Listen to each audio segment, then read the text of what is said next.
கங்கை கரையிலே அமர்ந்து ஒரு அஸ்வமேத யாகம் செய்தால் என்ன பலன் கிடைக்குமோ அந்த பலனானது, உபதேசித்தவரும் மிக உயர்ந்த மனிதர், உபதேசம் வாங்கி கொண்டவரும் மிக உயர்ந்தமான ஒரு மகரிஷி அல்லவா, இங்க நடுவுல அந்த சம்பாஷணைங்கிறது வருது. சமந்த ஹசுதேக்ஷணாம் சசரஜாப பாசாங்குசாம் அசேஷ ஜனமோகினீம் அருணமால்ய பூஷாம்பராம் ஜபாகுசும பாசுராம் ஜபவிதௌ ஸ்மரே தம்பிகாம் அப்படின்னு சொல்றார்.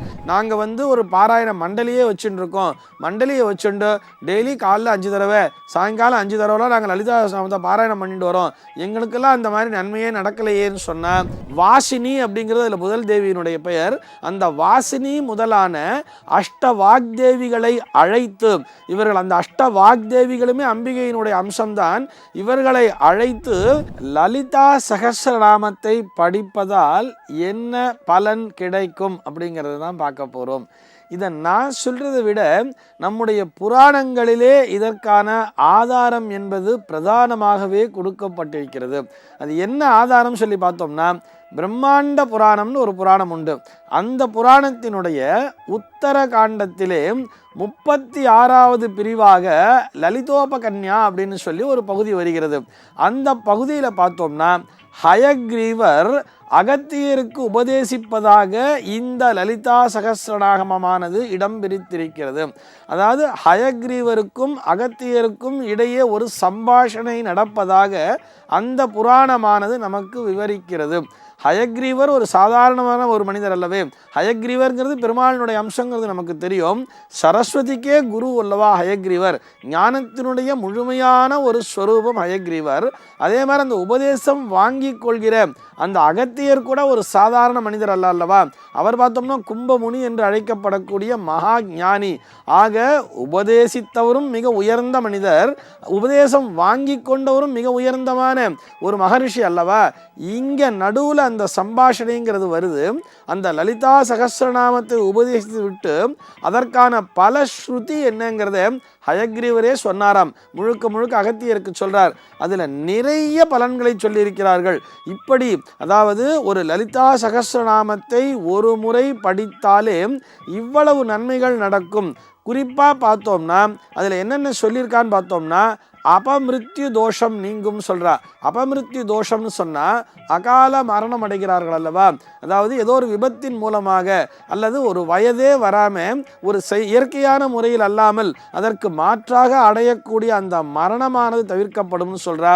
அதே மாதிரி புத்திர தோஷம் நீங்கும், வம்சம் விருத்தி அடையும்னு சொல்லி நிறைய பலன்களை சொல்லிக்கொண்டே வருகின்ற வகையிலே நிறைய ஸ்பெஷலா அப்படின்னு சொல்லி பார்த்தோம்னா, என்ன ஸ்பெஷலான பலன் சொல்றான்னு பார்த்தோம்னா, கங்கை கரையிலே அமர்ந்து, அதுவும் எப்போ ஒரு கிரகண காலத்திலே கங்கை கரையிலே அமர்ந்து ஒரு அஸ்வமேத யாகம் செய்தால் என்ன பலன் கிடைக்குமோ அந்த பலனானது ஒரு தடவை லலிதா சகஸ்ரநாமம் படித்தாலே சேர்ந்துரும்னு சொல்லி ஹயக்ரீவர் சொன்னதா சொல்றா. கங்கை கரையிலே அமர்ந்து, கங்கையில பார்த்தோம்னா தச அஸ்வமேத காட் அப்படின்னு சொல்லியே ஒரு காட் அப்படிங்கிறது உண்டு. அதாவது கங்கை கரையிலே 10 அஸ்வமேத யாகங்களை ஒரு இடத்துல உட்காந்து பண்ணியிருக்கலாம். அங்கே போய் கிரகண காலத்தில் உட்காந்து ஒரு அஸ்வமேத யாகம் பண்ணா, அதாவது கிரகண காலத்திலே ஒரு முறை ஜபித்தாலே 1000 முறை ஜபித்ததற்கான பலன் என்பது கிடைக்கும். அங்கே ஏற்கனவே 10 அஸ்வமேத யாகம் பண்ண பலன் கிடைக்கும்னு சொல்றா. அப்போ அதில் இன்னொரு 1000 தடவை சேர்ந்தா எத்தனை தடவை வரும்?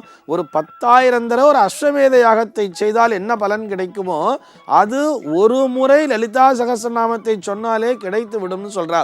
அதே மாதிரி அதே கங்கை கரையிலேயே ஒரு கோட்டி லிங்க பிரதிஷ்டையை செய்து வழிபட்டால் என்ன புண்ணியம் கிடைக்குமோ அந்த பலனானது லலிதா சகஸ்ரநாமத்தை சொன்னால் கிடைத்து விடும் அப்படின்னு சொல்றார். இது என்ன சார் நீங்கள் ரொம்பலாம் ஓவராக எக்ஸாகரேட் பண்ணி சொல்கிறீங்களே, நாங்களும் தான் நித்தியம் லலிதா சகஸ்ரநாமம் சொல்லிட்டு இருக்கோம், நாங்கள் நித்தியம் பாராயணம் பண்ணிட்டு இருக்கோம், எங்களுக்கு அந்த மாதிரி ஒரு நன்மையும் கிடைக்கலையே, நாங்கள் ஒரு பாராயண மண்டலியே வச்சுட்டு இருக்கோம், மண்டலியை வச்சுட்டு டெய்லி காலைல 5 தடவை சாயங்காலம் 5 தடவைலாம் நாங்கள் லலிதா சகஸ்ரநாமத்தை பாராயணம் பண்ணிட்டு வரோம், எங்களுக்கெல்லாம் அந்த மாதிரி நன்மையே நடக்கலையேன்னு சொன்னால் அங்கே எது தெரியுமா பிரதானமான இடத்தினை பிடிக்கிறது? நம்முடைய ஸ்ரத்தை, நம்முடைய கவனம். நாம் முழுக்க முழுக்க மனதினை ஒருமுகப்படுத்தி அம்பிகையை மட்டுமே மனதிலே சிந்தனையாக கொண்டு அந்த லலிதா சகஸ்ரநாமத்தினுடைய அந்த அர்த்தத்தினை பரிபூர்ணமாக புரிந்து கொண்டு ஜபிக்க வேண்டும்.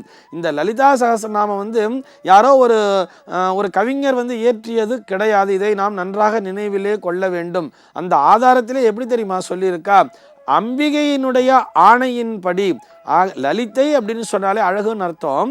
லலிதா அப்படின்னு சொல்லும் பொழுது விளையாடுபவள்னு அர்த்தமாம். நம்மளோட விளையாடி பார்க்குற அம்பாள்.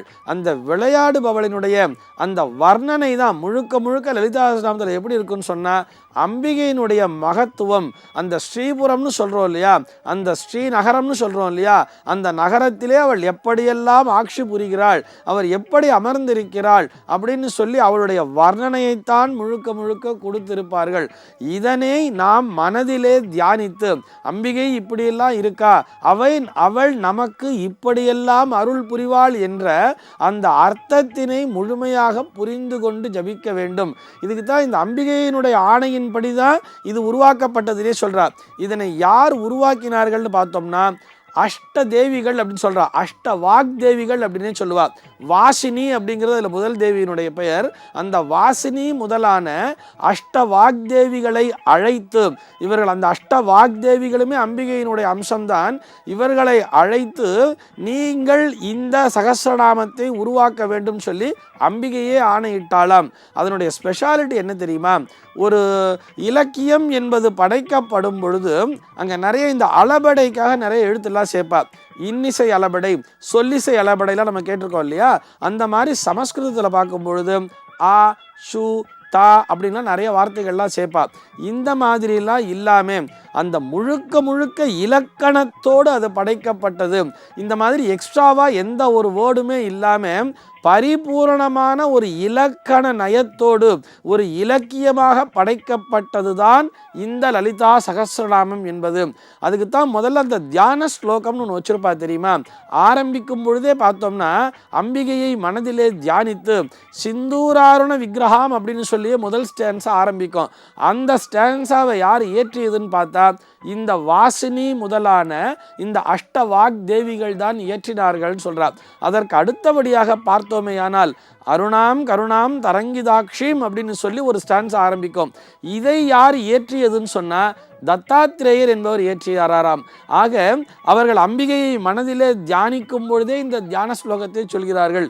இவை எல்லாவற்றிற்கும் சிகரம் வைத்தார் போல் நம்முடைய ஆதிசங்கரர் அப்படியே அம்பாளை மனசுல தியானம் பண்ணி அந்த சீனை அப்படியே மைண்டுக்குள்ள கொண்டு வந்து பாருங்களேன். அப்படியே முழுக்க முழுக்க தன்னுடைய அந்த சிந்தனையிலே அம்பாளை கொண்டு வந்து நிறுத்திடுறார். நிறுத்திட்டு அப்படியே சொல்றார், சகுங்கும விலேபனாம் மளிகச்சம்பி கஸ்தூரிகாம் சமந்த ஹசுதேக்ஷணாம் சசரஜாப பாசாங்குசாம் அசேஷ ஜனமோகினீம் அருணமால்ய பூஷாம்பராம் ஜபாகுசும பாசுராம் ஜபவிதௌ ஸ்மரேத் அம்பிகாம் அப்படின்னு சொல்றார். ஜபவிதௌ ஸ்மரேத் அம்பிகாம் அப்படின்னு சொல்றார். ஜபவிதௌ ஸ்மரேத் அப்படின்னு சொன்னா ஸ்மரணத்திலே கொண்டு வருகிறேன். யாரை?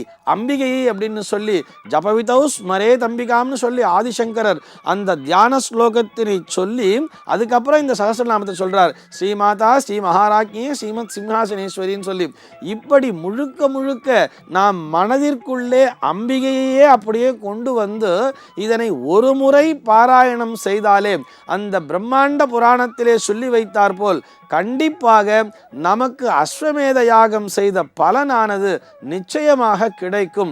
இந்த லலிதா சகஸ்ரநாமத்தை சொல்றவாளை பார்த்தோம்னாலே அவளுடைய முகத்திலே ஒரு தேஜஸ் அப்படிங்கிறது இருக்கும். நம்ம எல்லா இடத்துலையுமே பார்க்கலாம். அவளிடத்திலேயே அம்பாள் அப்படியே குடிகொண்டிருக்கிற மாதிரி தெரியும். அவளை பார்க்கும் பொழுதே நமக்கு சாஷ்டாங்கமாக உழுந்து நமஸ்காரம் பண்ணணும் அப்படிங்கிற அந்த எண்ணமானது நம்மையும் அறியாமல் வந்து சேர்ந்து விடும். ஆக எவர் ஒருவர் அந்த ஸ்ரத்தையோடு லலிதா சகஸ்ரநாமத்தை ஜபிக்கிறார்களோ அவர்களுக்குள்ளாக அம்பிகையே குடி வந்து விடுவாள் என்பதுதான் நிஜம். சர்வே ஜனாஹ சுகினோ பவந்து.